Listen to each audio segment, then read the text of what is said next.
So, what are we doing, guys?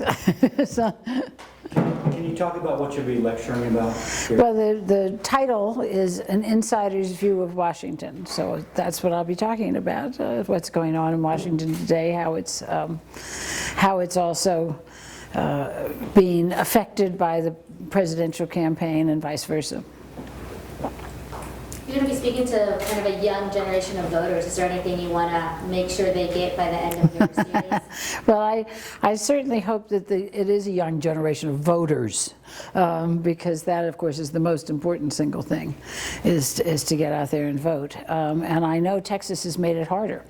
You know, that unless it's changed since the last time I looked, a student ID doesn't count for voter registration, which is appalling. But the fact is that it's still important. It's very, very, very important to get out there and vote.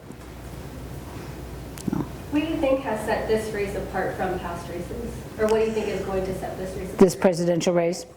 Well, clearly what's set the presidential race apart so far is Donald Trump. I mean, we haven't had a reality TV star before in a presidential race, and he is hanging in and doing well. And so nobody's quite sure what that's going to mean down the road, how long he stays, whether he actually can make it all the way to the nomination or to the White House. And so that is a completely different dynamic from anything we've witnessed before, which I have to admit is great fun. What's your thought on the volume of candidates that there have been as well? We've had lots of candidates before. This is, I mean, on the Republican side, there's a huge number because there was no obvious person. You know, when you only have a few people running, it's because there's somebody that everybody expects to be the nominee. But the difference this time is who the people are. There are the usual senators and governors, but then you have Carly Fiorina, Ben Carson, and Donald Trump. And the fact that the three of them continue together to get the majority of Republican primary voters in the polls has everyone scratching their heads. Anything else? I've got one for you. As a woman in the broadcast industry, do you feel like your gender has ever impacted your career advancement? Oh, no.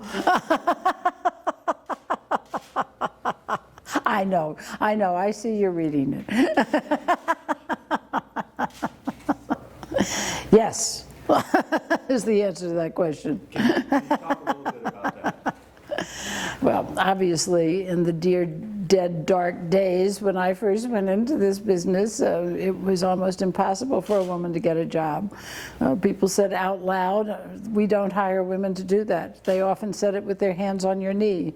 You know, the world has thankfully changed to some degree, but not enough. I mean, I guess media is also changing. We're expanding onto online, things like that. Well, newspapers are getting smaller. Now there's MMJ teams instead of photog reporter teams.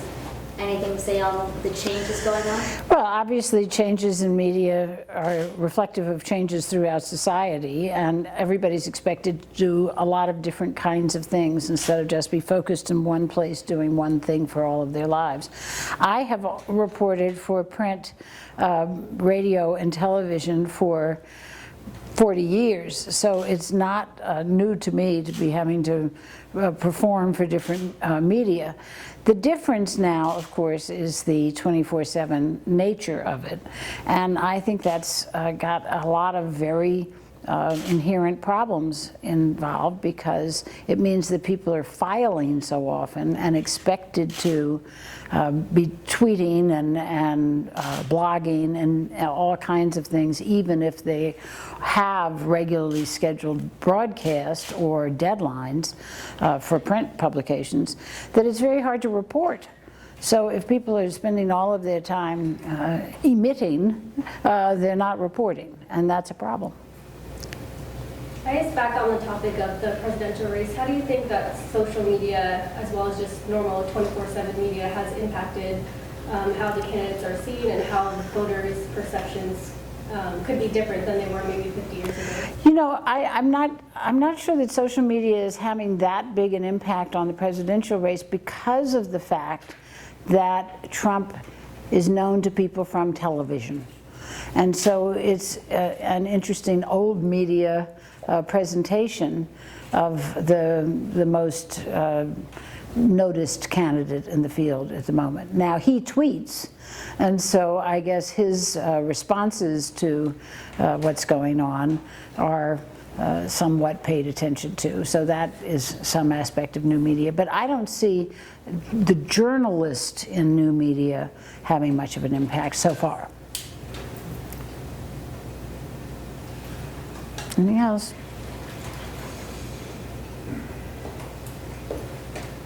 We good? I feel so silly sitting up here, right? Anybody have any other questions?